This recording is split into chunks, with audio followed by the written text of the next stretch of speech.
हमें शिक्षार्थी नहीं, हमें पुनः विद्यार्थी बनना है। भारत की हमारी वो गौरव विद्यार्थी से वापस आएगी। हमें शिक्षार्थी नहीं बनना है, हम विद्यार्थी हैं।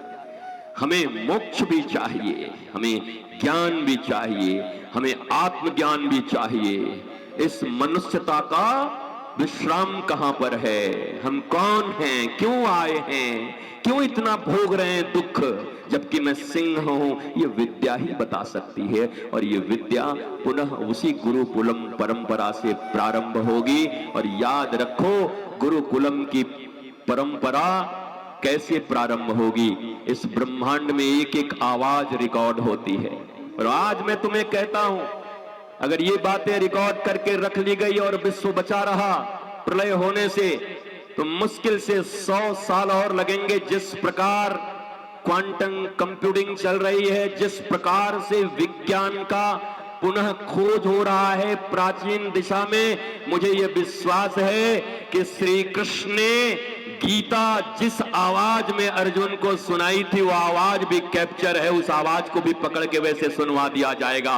और आज ये आवाज भी रितेश्वर का रहेगा कि हमारे देश में पुनः वही गुरुकुलम की व्यवस्था आएगी और भारत पुनः गौरवशाली परंपरा को प्रारंभ करेगा।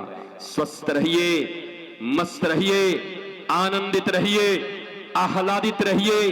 भगवान श्री राम और हनुमान गढ़ी के हनुमान जी के इस पवित्र भूमि पर कल कल कल्लोलवंतनी प्रवाहित होती हुई मां सरयू की ये धारा। याद रखो, साहित्य में 2 प्रकार की नदियां होती हैं। एक वो नदी जिसको कहते हैं तूरक कूलक प्लावनी धारा, एक नदी वो है जो आत्मक कूलक प्लावनी धारा है। तूरक कूलक प्लावनी धारा कहते हैं गंगा, यमुना, सरस्वती। जब उनमें स्नान करने की इच्छा होती है तो तुम्हारे घर में वो नहीं आती, तुम्हें उनके किनारों तक जाना होता है। पर जब वहां हम जाते हैं तो वहां लिखा होता है, बड़े बड़े सीकड़ लगाए हुए होते हैं, खबरदार बीच में जाकर डूब मत जाना, अगर यहां डूबोगे तो मर जाओगे। और एक होती है आत्मक कूलक प्लावनी धारा। ये कौन है? कहा वो शास्त्र है, पवित्र शास्त्र और वो सदगुरु। जब तुम्हें ये प्यास लगेगी और संस्कृति और ज्ञान के स्नान का तुम्हारे भीतर में भूख उठेगा, तो उसके लिए तो तुम्हें सरयू के किनारे जाना पड़ेगा। पर जब ये प्यास तुम्हारे भीतर में उठेगी तो कोई रितेश्वर तुम्हारे पास सरयू बन करके, ज्ञान बन करके तुम्हारे द्वार पर नंदिनी नगर में उपस्थित हो जाएगा और तुम्हें इस नदी में स्नान कराएगा। इन दोनों नदियों में एक ही अंतर है, एक में लिखा है डूबोगे तो मर जाओगे, वहां डूबना मना है और यहां तैरना मना है। यहां तैरना मत, यहां तो कथा में डूब जाओ, डूब जाओगे तो तर जाओगे और वहां डूब जाओगे तो मर जाओगे। यह आत्मक कूलक प्लावनी धारा है। हमारी बेटी समझती होगी, कवित्री है, कविता करती है, साहित्य को समझती होगी। यह साहित्य है, यह आत्मक कूलक प्लावनी धारा की पवित्र सरयू बह रही है यहां पर। और इस सरयू में मुझे विश्वास है कि इस सरयू में स्नान करके भारत के वो सोए हुए और खोए हुए बेटे और हमारी बेटियां और हमारी मां और हमारी बहनें पुनः वही राम राज की तरह जग उठेंगी और भारत के कोने कोने में राम राज की स्थापना हो जाएगी। चाहे हमारी कृषि हो, चाहे हमारी चिकित्सा हो, चाहे हमारे गौवंश का संवर्धन हो, चाहे प्रकृति का संवर्धन हो, चाहे जंगलों का बचाव हो। जंगल बचे नहीं, 33% फॉरेस्ट थे, फॉरेस्ट एक्ट बनाया गया और 17% हो गए। बताओ, करोड़ों रुपया फॉरेस्ट के अधिकारियों को दे रहे हो इसलिए कि फॉरेस्ट बचे। तो 33% था, 34 हो जाता तो समझते कुछ काम हुआ। 17% हो गया, उसके बाद भी करोड़ों खर्च हो रहा है। क्यों नहीं बचे तुम्हारे? क्या यह चिंतन का विषय नहीं है भारतीयों के लिए? क्या भारत इस पर कभी खड़ा होकर के और आवाज न उठाएगा कि ये कौन सी व्यवस्था है जो अंदर अंदर दीमक की तरह खाए जा रही है? क्या पुनः कल की वो बात तुम्हें याद नहीं करनी चाहिए कि हमें केवल राजा ही नहीं बदलना है, राजा योग्य हो, ईमानदार हो, धर्मात्मा हो, उसके बाद भी भगवान राम ने विभीषण को क्या कहा था कि मुझे पता है तुम धार्मिक हो गए हो, मुझे पता है तुम योग्य हो, मुझे पता है तुम्हारे भीतर संस्कार आ गए हैं, पर ये जो सिस्टम रावण ने बनाया है इसको एक दिन भी मत रहने देना। एक दिन में सिस्टम को भंग करके सनातन संस्कृति के सिस्टम को अपना लो तो ये लंका भी अयोध्या बन जाएगा। ये बात कह करके आए वहां पर।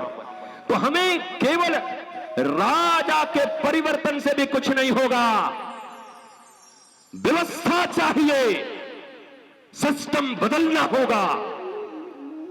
जिस सिस्टम को अंग्रेजों ने, मुगलों ने हमें ध्वस्त करने के लिए दिया, हमें बर्बाद करने के लिए दिया। देखिए पुलिस के लोग खड़े हैं, बड़े बड़े अधिकारी, किसने दिया? आईपीसी, सीआरपीसी, किसका है? क्या है हमारा?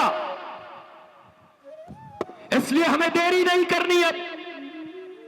अब तो देश में एक ही मांग उठनी चाहिए, और मैं ये बोलते हुए फिर से बोलता हूं, अभी नहीं तो बोलो, अभी नहीं तो अभी चारों तरफ वातावरण अनुकूल है। इस अनुकूल वातावरण में ही हमें खड़ा होना है और दोनों हाथ उठाकर मांग करना है कि हमें हमारी कोई लौटा दे मेरे बीते हुए दिन, हमें हमारी शिक्षा विद्या पद्धति दो, हमें हमारी चिकित्सा पद्धति दो, हमें हमारा संस्कार और सभ्यता दो। ये मांग जिस दिन उठा लोगे, पक्का मानो, मुझे विश्वास है और भगवान का ऐसा आशीर्वाद भी दिखाई पड़ रहा है कि ये काम शीघ्रातिशीघ्र होने वाला है। हरा हरा हर महादेव। होगा होगा होगा, पर चूकना मत। 4 बांस 24 गज अंगुल अष्ट प्रमाण, तेते पे सुल्तान है, मत चूको चौहान, मत चूको चौहान।